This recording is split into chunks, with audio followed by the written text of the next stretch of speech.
My ex-husband called my son a violent little bully before he even bothered to learn his name. The room went quiet in that awful adult way, where nobody gasps because everyone is too busy pretending this is professional. Rain tapped against the tall windows of Juniper Creek Academy in Denver, and I sat at the conference table with paint still on my wrist from my art studio, watching Grant Whitaker point at a frozen video of my 9-year-old son. "There," Grant said. "That is the shove." On the screen, Miles wore his red hoodie and dragon backpack. His hands were out. Emma, Grant's stepdaughter, was falling backward. The clip had no sound, no beginning, no ending. Just 18 seconds built to make my child look dangerous. Outside the glass wall, Miles sat alone on a bench, hugging his backpack to his chest. Grant didn't know Miles was his son. He didn't know that 10 years ago, 6 weeks after our infertility divorce, I found out I was pregnant. He didn't know because his mother had made sure my letter never reached him. And now he was sitting across from me, threatening to destroy the boy he had once unknowingly abandoned. Dr. Porter, the principal, folded her hands. "Miss Miller, we take student safety very seriously." "Do you take full videos seriously?" I asked. Grant's wife, Vanessa, dabbed at her eye with a tissue. It was the kind of tissue rich people carry when they expect to cry beautifully. "Emma could have been badly hurt," she said. I looked at Emma. She was sitting beside Vanessa, bored, picking at a glittery phone case. Beside her, Vanessa's son, Bryce, stared down at his sneakers. Something about him bothered me. "What are you asking for?" I said. Grant leaned back. Navy suit. Perfect hair. Same clean, cold face he had worn when he told me I wasn't built for motherhood. "Immediate suspension," he said. "A formal disciplinary review. And if you refuse to withdraw Miles voluntarily, I'll consider a police report." My stomach turned. "A police report," I repeated. "For a 4th grader?" "For violence," Grant said. Outside the glass, Miles looked at me and mouthed, "Am I in trouble?" My chest cracked. Dr. Porter glanced at Grant before speaking. "Mr. Whitaker is also a major donor to our expansion fund." There it was, money, wearing cologne. I almost laughed, which would have been inappropriate. Then again, threatening a child with law enforcement before lunch also felt a little socially awkward. "You're threatening his scholarship," I said. Grant's expression didn't change. "I'm protecting my family." Family. That word hit harder than it should have. I stood slowly. The chair scraped the floor. Vanessa flinched like furniture had attacked her. "I want the full video," I said. Grant smiled. Small, controlled, cruel. "There is no full video." I looked through the glass at Miles, who was now trying to make his dragon backpack sit upright beside him, like it also needed legal support. Then I looked back at Grant. "There is always a before," I said, "and there is always an after. Until I see both, nobody in this room calls my son a bully again." Grant's smile disappeared. "Be careful, Lauren." There it was. The old voice. The quiet threat. I picked up my bag and the suspension form. Dr. Porter had pushed toward me like a paper guillotine. Grant Whitaker had no idea whose child he had just attacked. But he was about to find out exactly whose mother he had underestimated. Miles didn't cry until we got home, which scared me more than if he had fallen apart in the school parking lot. He walked into our apartment near City Park, dropped his dragon backpack by the door, and stood in the middle of the living room like someone had unplugged him. His red hoodie was damp from the rain. His curls stuck to his forehead. The suspension form in my purse felt like it was burning through the leather. "Miles," I said softly. "Baby, talk to me." He stared at the floor. "Am I going to jail?" My chest split open. "No. Because I don't think jail lets you bring snacks." I blinked. If it ever came to that, I would smuggle goldfish crackers in my bra. His mouth twitched, but the almost smile vanished. "I pushed Emma," he whispered. "I know what the video showed." "No, I did push her." His eyes filled. "But I had to." I knelt in front of him. "Tell me." He rubbed one sleeve under his nose. I offered him a tissue. He ignored it because apparently civilization was just a suggestion. "Bryce and Owen and Tyler were filming Ava by the stairs," he said. "They were calling her Robot Girl. Bryce kept telling her to do the panic thing. Ava Brooks, quiet girl, purple headphones, big scared eyes during assemblies." My hands went cold. "Emma was there too?" Miles nodded. "She was laughing. Ava tried to get away, and Emma stepped back near the stairs. She slipped. I pushed her away so she wouldn't fall down." He said it so quickly he ran out of breath. I sat back on my heels. The clip Grant showed us had started after that. Of course it had. No Ava, no Bryce, no sound, just Miles saving a girl and being framed as the monster. "Why didn't you say this in the meeting?" I asked. Miles looked ashamed. Bryce said if I told, he'd post the video of Ava crying. He said everybody would make memes. Memes. Because childhood now apparently came with public relations damage. My phone buzzed. Nora Bennett. I answered on speaker. Nora was my best friend, a family lawyer, and the only person I knew who could make hello sound like a subpoena. "Please tell me you didn't sign anything," she said. "Hello to you too." "Lauren, I didn't sign." "Good." Grant Whitaker donated $250,000 to Juniper Creek last month. Miles looked up. "Is that more than your car?" "Baby, a sandwich is worth more than my car." Nora didn't laugh. That was how I knew it was serious. "Ask for the complete, unedited footage in writing," she said. "Every camera angle, every email, every incident report." After we hung up, I made Miles grilled cheese and tomato soup. He dunked his sandwich with the solemn focus of a tiny scientist testing poison. "Mom? Yeah? If Mr. Whitaker hates bullies so much, why does he talk like one?" I froze. The soup bubbled on the stove. Rain tapped the window. The suspension form sat on the counter like a threat with letterhead. "That," I said, "is a very good question." Later, after Miles fell asleep clutching his plastic stegosaurus, I emailed Dr. Porter and requested the full video. Her reply came 20 minutes later. "No additional footage is available." I stared at the screen. Then another message arrived from an unknown sender. "Ask about the library camera." Grant called me before breakfast and threatened my son while my toast was actively burning. There should be rules for crisis. Coffee first. Emotional warfare second. I stood in my kitchen with smoke curling out of the toaster, my phone to my ear, and Miles at the table poking a banana like it owed him money. "Lauren," Grant said, "I'm trying to give you a chance to resolve this quietly." "Funny. Yesterday, it sounded like you were trying to get a fourth grader removed from society." Miles looked up. I turned away. "If you withdraw Miles by Friday," Grant said, "I won't involve law enforcement. I won't make a public statement. The school may keep this out of his permanent record." Permanent record? Adults love saying that, like there is a haunted filing cabinet following children forever. "You're threatening a 9-year-old, I said. "I'm protecting children from him." I looked at Miles. He had balanced cereal pieces on the banana and was whispering, "You are a boat now." Grant didn't know this child. He didn't know Miles hated loud hand dryers. He didn't know Miles slept with a stegosaurus named Carol. He didn't know Miles cried once because a moth died on our windowsill and probably had weekend plans. And he didn't know Miles had his eyes. "I want everything in writing," I said. Grant sighed. Still dramatic. The word dragged me backward. 10 years ago, I stood in our Boulder kitchen beside fertility bills and orange prescription bottles, while Grant told me I was making infertility my whole personality. His mother, Patricia, had sat at the table sipping tea like my uterus was a disappointing stock portfolio. "You're too emotional," Grant had said. "Maybe your body knows you're not built for this." Not built for motherhood. I had believed him for too long. Now his voice was in my ear again, trying to make me small. "You don't get to call me dramatic," I said. A pause. "Be careful how you speak to me, Lauren. You're not in a strong position." I looked at my phone. The recording button glowed red. Colorado allowed one-party consent. For once, my anxiety had arrived with legal research. "My position," I said, "is that you showed edited footage, threatened my child's scholarship, and are now pressuring me privately to withdraw him before I can ask questions. That's not what this is. Then what is it?" "Mercy." I laughed once. "Makes sense. You always did confuse mercy with control." Then I hung up. My hand shook so badly I almost dropped the phone into the sink. The burned toast sat there like breakfast evidence. Miles stared at me. "Was that the hairman?" Despite everything, I laughed. "Yes." He said I'm dangerous. I knelt beside him so fast my knee cracked. Very heroic. Very old. "No. You are not dangerous because you helped someone. You are not bad because powerful people are lying." His eyes filled. "Then why do I feel like I did something wrong? Because children think adult cruelty is somehow their homework."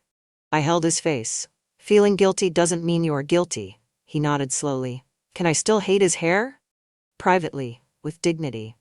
Nora called after I sent the recording. This helps, she said, but we need footage.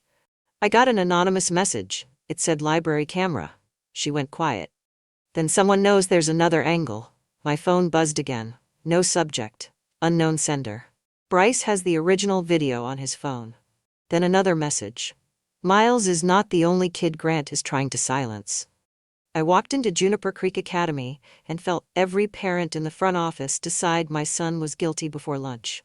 Two mothers stopped talking near the attendance desk. One hugged her oat milk latte closer, as if Miles might leap from my purse and assault it. Great. We had reached the phase where even beverages needed protection. Carol at reception, who usually gave Miles dinosaur stickers, suddenly became fascinated by her keyboard. Dr. Porter is expecting me, I said. She's in a meeting. She scheduled this meeting. Carol swallowed. I'll let her know you're here. Dr. Porter finally appeared in her cream blazer and tight smile. Inside her office, Nora was already seated, legal pad ready, looking like she had come professionally disappointed. Miss Bennett, Dr. Porter said. I didn't realize this was a legal meeting. Nora smiled. Neither did Lauren until an adult threatened her child with police. The office smelled like toner, coffee, and fake lavender. Behind Dr. Porter, a framed poster read, "Kindness starts here." I stared at it for a second. Kindness apparently had taken a personal day. I requested complete unedited footage, I said, including every camera near the stairwell. As I explained, Dr. Porter said no additional footage is available. Nora slid a highlighted page across the desk. Your parent handbook says security footage is stored for 14 days. Dr. Porter blinked. I leaned forward. What about the library camera? The room changed, just a tiny shift. Her fingers stopped moving, her mouth tightened. What library camera? She asked. That's what I'm asking you. Before she could answer, the door opened. Mateo Ruiz stood there holding counseling folders. He was the student support counselor, a calm man with tired eyes and rolled sleeves. Anyone who worked daily with children and still looked sane deserved a statue. Sorry, he said. I need the Ava Brooks file. Dr. Porter's face hardened. Not now. Mateo's eyes flicked to me, then back to her. Of course, he said. Sometimes waiting makes things harder, especially when kids think no adult is listening. Silence. Then he added, very carefully, and sometimes people forget the hallway has more than one camera. He left. Nobody moved. Dr. Porter stood. I don't appreciate staff inserting themselves into disciplinary matters. Nora closed her folder. And I don't appreciate incomplete evidence being used to frame a child. Busy day for disappointment. When we walked out, my phone buzzed with a parent group notification. So sad when certain children aren't taught boundaries at home.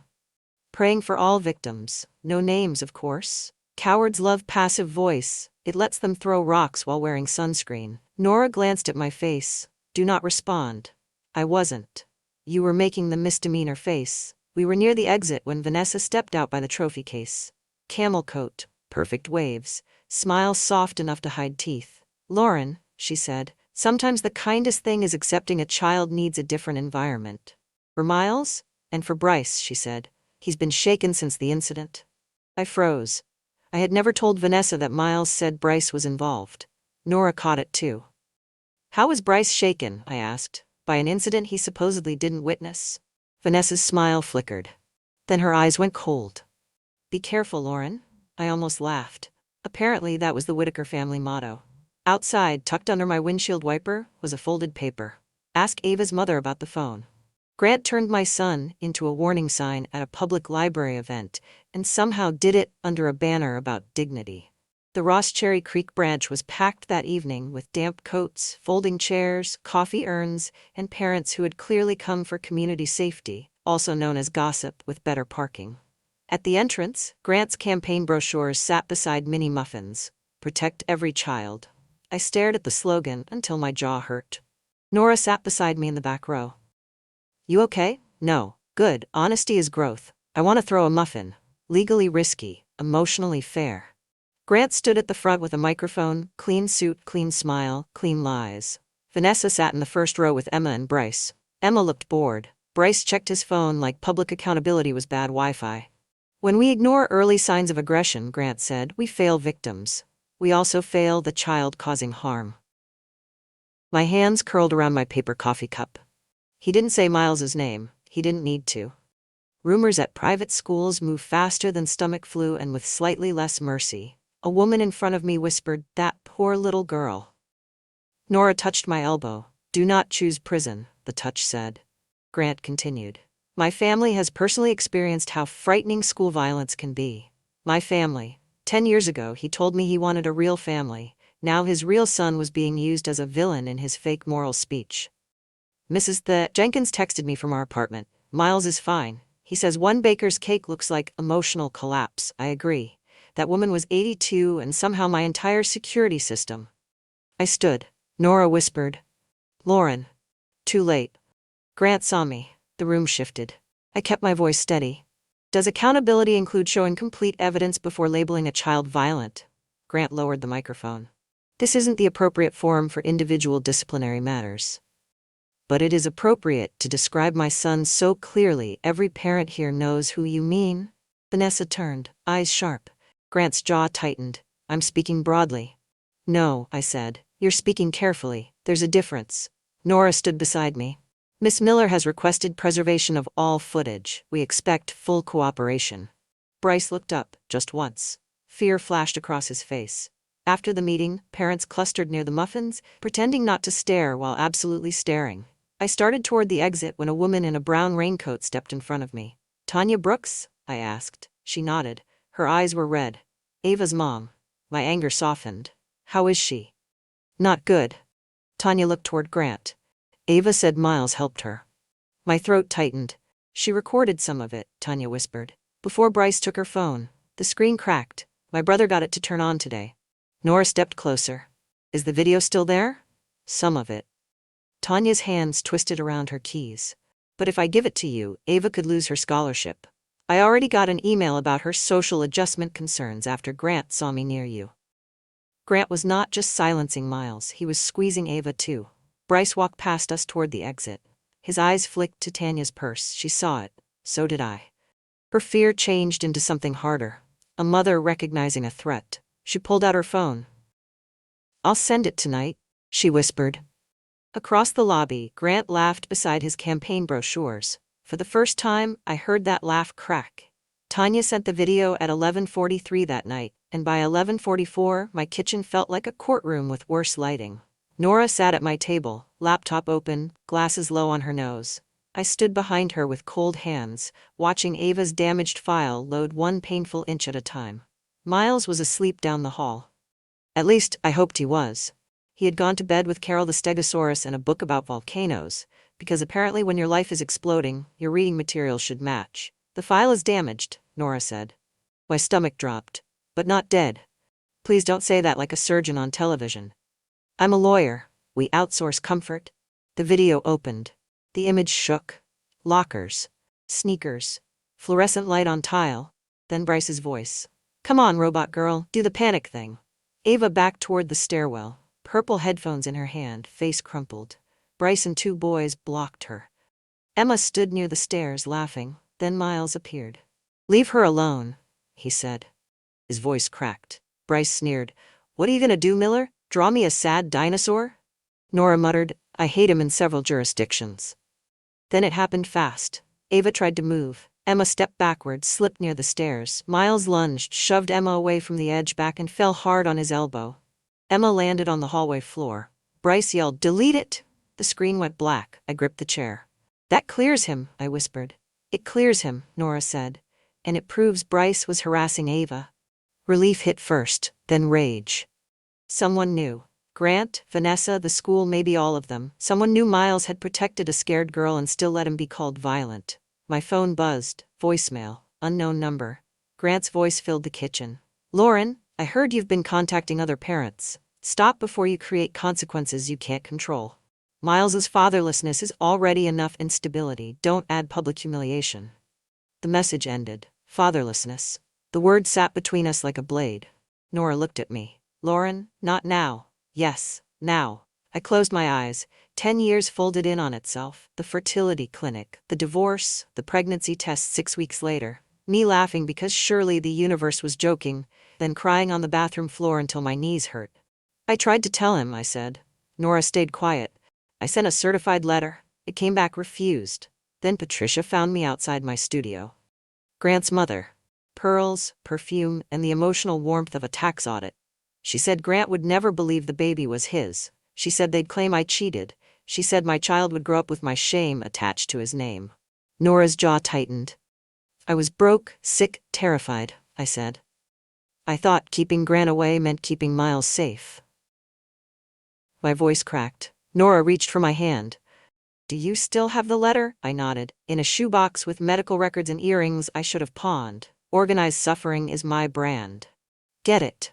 I pulled the box from my closet, sneezed from the dust, and came back with the returned envelope. Refused. Stamped in red. Under it was my old letter. Dear Grant, I know this may be hard to believe, but I'm pregnant. Then Dr. Porter emailed. Disciplinary hearing confirmed for Monday at 9 a.m. Mr. Whitaker will be present. Nora looked at Ava's video, then at the letter. This doesn't just clear Miles, she said. It destroys Grant's story. Grant tried to get my son expelled at 9:03 Monday morning, and by 9:17 I watched his perfect face begin to crack. The hearing was held in Juniper Creek's boardroom because apparently destroying a child's reputation required walnut furniture and bottled water. Miles sat beside me in his red hoodie, clutching Carol the Stegosaurus for emotional backup. Honestly, Carol looked more qualified than half the adults in the room. Across the table sat Grant, Vanessa, Dr. Porter, a board representative named Mr. Langford, and Bryce, who slouched like consequences were a boring elective. Grant looked at Miles once, then looked away. Like my son was already handled. Dr. Porter opened a folder. We're here to review the incident involving Miles Miller and Emma Dawson. Grant leaned forward. My family is not seeking revenge. We are seeking safety. I almost laughed. Safety? From a 9-year-old who still asked me to check behind the shower curtain after scary commercials. Nora touched my wrist. Wait, Grant continued. Given Miles's aggression and instability at home. No, I said. Everyone looked at me. You don't get to diagnose my home because you bought a building fund. Vanessa inhaled like I had insulted Kashmir. Nora opened her laptop. We have new evidence. Mr. Langford adjusted his glasses. What kind? It's the kind adults should ask for before threatening a child's future. She pressed play. Ava's shaky video filled the room. Come on, robot girl, Bryce's voice said. Do the panic thing. Ava appeared near the stairs, trapped, crying. Bryce and 2 boys blocking her, Emma laughing near the edge. Then Miles ran into frame. Leave her alone. His voice cracked, and so did something inside me. Bryce sneered about a sad dinosaur. Then Emma slipped. Miles shoved her away from the stairs and hit the floor. Bryce grabbed for the phone. Delete it. The screen went black. Nobody spoke. Not one word. The projector hummed. Bryce's tapping foot finally stopped. Nora paused the video. Miles did not attack Emma. He prevented a fall while intervening in harassment. Grant's jaw tightened. That video is incomplete. Oh good, I said. I was afraid we'd go 10 minutes without someone blaming the footage. Nora slid over the transcript of Grant's voicemail. Then she played it. Stop before you create consequences you can't control. Grant's eyes flashed. He had expected me frightened, alone, grateful for scraps. He had forgotten I was the woman who survived him. Tanya Brooks stood from the back corner, hands shaking. My daughter told the truth, she said. Your son hurt her. Miles helped her. Vanessa snapped. Do not speak to my son like that. Tanya looked at her. Then raise him so strangers don't have to. For one beautiful second I wanted popcorn. Justice deserved snacks. Grant stood. This meeting is becoming hostile. No, I said. It became hostile when you called my child violent to protect yours. His eyes locked on mine. Then slowly his gaze shifted to Miles. This time he really looked, at the eyes, the dimple near the left cheek, the way Miles bit his lip when scared. I saw the math start, the divorce, the age, the face. Before anyone spoke, the boardroom door opened. Patricia Whitaker stepped inside wearing pearls in judgment. She froze when she saw me. Then she looked at Miles. All the color drained from her face. Oh my God, she whispered. He looks exactly like Grant at 9. Grant followed us into the parking lot and asked if Miles was his son like he was asking who scratched his car. Rain misted over the asphalt. Miles stood beside me with his hood up, clutching Carol the Stegosaurus so hard I worried she might need a chiropractor. Lauren, Grant said behind me. I kept walking. Miles looked up. Mom? It's okay, I said, which was a lie large enough to need its own zip code. Grant caught us beside my old Subaru. His suit was damp, his face was pale, but his eyes were not soft, they were calculating. How old is he exactly? He asked. Nora stepped between us. Not here. Grant ignored her. Boundaries to him were decorative. Is he mine? Miles went completely still. The words hung in the cold air. A car door slammed somewhere. A child laughed near the entrance. The ordinary world kept moving like ours had not just cracked open. I looked at Grant. Do not do this in front of him. His jaw tightened. You had 10 years to tell me. I tried. How convenient. No. I said. Convenient was your mother refusing my letter and threatening a pregnant woman so your life could stay clean. Patricia stood near the doors. She looked away. Grant saw it. What is she talking about? He asked. I opened the back door for Miles. Get in, baby. But, please. He climbed in, pale and silent. Grant stepped closer. If he is mine, you stole him. I turned so fast, Nora grabbed my sleeve. No, you threw away a family and called it freedom. Don't call the trash can a kidnapping. His face hardened. There he was. Not a father. A man losing control of the story. You'll hear from my attorney, he said. I've been hearing from men like you my whole adult life. Try to make this one less boring. We drove home in silence. Near Cheeseman Park, Miles finally whispered, Is he my dad? My throat closed. I had imagined this conversation with warm lighting, tissues, maybe cookies. Instead, there was rain, traffic, and my check engine light blinking like it also needed therapy. He may be your biological father, I said, but being a dad is more than biology. So, science homework? I laughed, shaky. Kind of. His voice got smaller. Does that mean I'm like him? I pulled over too fast. A cyclist yelled at me. Fair. I turned around. No, you are Miles. You helped Ava when others laughed. You told the truth when you were scared. His blood does not get credit for your heart. Miles blinked hard. Promise? I promise. 2 days later, Vanessa asked to meet at a cafe near Washington Park. Nora sat 3 tables away wearing sunglasses indoors like the least subtle spy in Colorado. Vanessa slid an envelope toward me. A support package, she said. New school, moving costs, counseling. In exchange, you don't discuss the incident, DNA, or Grant's campaign. I stared at her. You are offering hush money in a cafe that charges $9 for toast. Her smile died. Think about Miles. I am. That's why I'm not selling his truth like a used treadmill on Facebook Marketplace. The court-ordered DNA results arrived 3 days later. Nora opened the email in my kitchen, while Miles pretended not to listen from the floor. Grant Whitaker was Miles's biological father. 99.99%. Miles looked up from his Lego volcano, and I realized the hardest part was not proving the truth. It was keeping Grant from turning it into a weapon. Grant walked into family court like a wounded father and left looking like a man who had accidentally sued his own conscience. The hearing was at the Lindsay Flanagan Courthouse downtown, where the walls were beige, the chairs were cruel, and everyone looked personally victimized by fluorescent lighting. I sat beside Nora with a cold paper coffee in my hands. Miles was not there. That was the only reason I could breathe. He was with Mrs. Jenkins, who promised pancakes and 0 men with villain hair. I trusted her more than most institutions. Across the aisle, Grant sat with his attorney, wearing his serious face. I had once mistaken that face for depth. Turns out, some men are shallow water with good lighting. His attorney stood. Mr. Whitaker was deprived of knowledge of his biological child for nearly 10 years. He seeks emergency parenting time and participation in educational decisions. Educational decisions. From the man who tried to expel Miles before knowing his middle name. Nora stood. Your Honor, Mr. Whitaker did not come here asking how to support a child. He came after publicly accusing that child of violence, pressuring his school, threatening his mother, and seeking control only after DNA created political risk. The judge, a silver-haired woman with no patience in her eyebrows, reviewed the file. Ava's video played. Bryce's voice echoed through the courtroom. Come on, robot girl. Do the panic thing. I stared at the table. I couldn't watch Miles fall again. But I heard him. His small voice. The shove. The scream. Bryce yelling, delete it. Then Nora played Grant's voicemail. Stop before you create consequences you can't control. In my kitchen, it had sounded threatening. In court, it sounded exactly like what it was. A grown man cornering a mother because he thought she had no power. Nora submitted the school emails, the scholarship threat to Tanya, The campaign flyers and my returned certified letter. Refused. That red stamp looked small on paper. It had once felt big enough to bury me. Grant's lawyer said emotions had run high.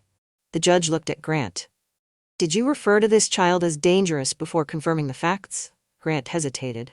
I almost laughed. Watching him meet direct consequences felt like spotting a moose in a grocery store. Yes, he said. And now you seek immediate authority over him?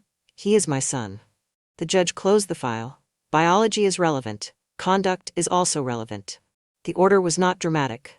No movie speech. No gavel thunder. Just limits. No unsupervised contact. No school decision-making authority. No public statements involving Miles.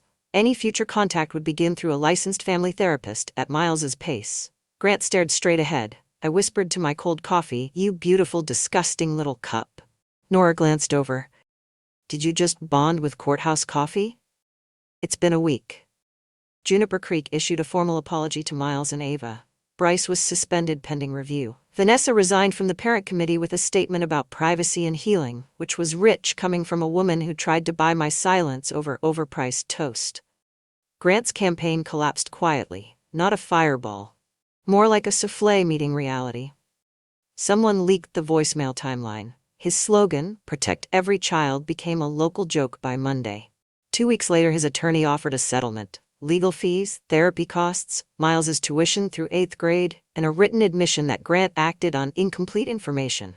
Not an apology. Men like Grant treated apologies like endangered animals. Rare, mostly unseen, but it put ground under my feet. When Miles returned to school, Ava gave him a drawing. A red hoodie robot holding an umbrella over a girl while lightning hit 3 stick figures labeled jerks. "So I'm not the bad kid machine?" Miles asked. "No, baby," I said. "You're the emergency sprinkler system." Messy, loud, honestly useful. He rolled his eyes, then he hugged me anyway. Grant reached for Miles's hand in the therapist's office, and my son pulled back like the touch had teeth. The room went silent. Not dramatic silent, real silent. The kind where the air conditioner clicks, someone's shoe squeaks, and everyone suddenly studies the tissue box like it has a law degree. Grant sat across from us in a gray armchair, expensive coat folded over one knee, hands clasped. Perfect hair. Tired eyes. A man trying to look sorry without knowing where to put his pride. Miles sat beside me with Carol the Stegosaurus pressed to his chest. Dr. Lillian Hayes leaned forward. "Miles, you don't have to do anything you're not ready to do." Miles nodded without looking up. Grant cleared his throat. "I didn't mean to scare you," I pressed my lips together. That was such a Grant apology. Technically shaped correctly, emotionally hollow, as a chocolate Easter bunny. Miles looked at him. "You did scare me." Grant blinked. "Good. Let him sit inside a sentence he couldn't buy his way out of." "I know," Grant said. "I'm sorry." Miles traced a blue diamond in the carpet with his sneaker. "Did you call me a bully before or after you knew I was your son?" The question hit the room like a dropped glass. Grant opened his mouth. Closed it. Somewhere in the universe, a public relations consultant probably felt a disturbance. "Before," he said. Miles nodded slowly. "So if I wasn't your son, you would have kept saying it?" I wanted to jump in. I wanted to protect Miles from the answer. I wanted to throw one decorative pillow at Grant's head for balance. But I stayed still. Miles deserved truth without bubble wrap. Grant looked down. Yes, I probably would have. The honesty hurt, but it was better than another performance. Miles's chin trembled. "That's mean." "Yes," Grant whispered. "It was." For a while, no one spoke. Sunlight slipped through the blinds in bright stripes, a siren passed far away, life kept moving, rude and unstoppable. Grant looked at me. "Lauren, I don't know how to fix this." 10 years ago, I would have given anything to hear him admit he didn't know something. "You don't fix a child like a broken faucet," I said. "You show up. You listen. You stop making his pain about your loss." Grant nodded. Progress apparently sometimes looked like a rich man swallowing his ego without garnish. Miles shifted. "I'm not calling you Dad." Grant closed his eyes briefly. "I understand. Maybe Grant, that's fair. Maybe Mr. Whitaker when I'm mad." A laugh escaped me. Dr. Hayes coughed into her hand. Grant almost smiled, then seemed to remember he had not earned one. "Fair too," he said. The meeting ended without hugs, no swelling music, no magical family photo, just 3 people walking out with more truth than comfort. In the elevator, Miles leaned against me. That was weird. Extremely. Do I have to like him? No, he thought about that. Can I have pancakes?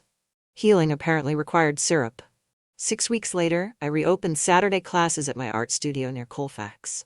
The windows fogged from the cold.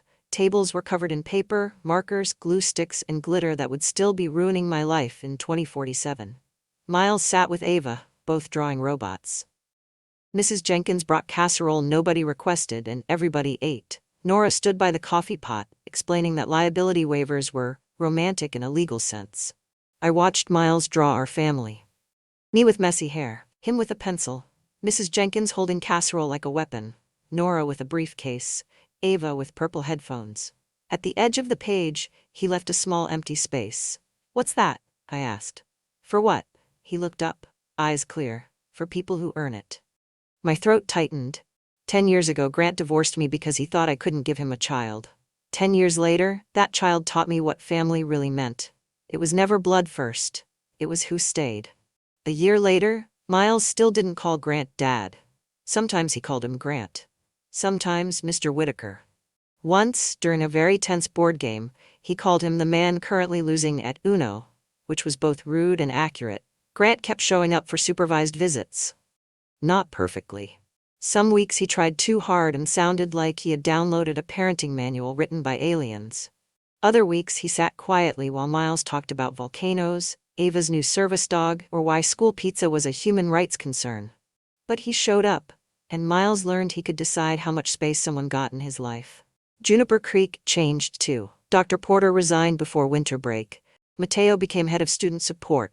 Ava and Miles started an art club, and their first poster said, "Kindness is not optional, weirdos." I told them the wording was aggressive. They said that was the point. My studio grew busier. Parents came for classes, but stayed because the room felt safe. Loud, messy, full of glue disasters and emotionally complex dragons, but safe. Sometimes late at night, I still thought about the woman I was 10 years ago, sitting on a bathroom floor with a pregnancy test in her hand, terrified she had ruined her life. I wish I could tell her the truth. She hadn't ruined anything. She had started everything.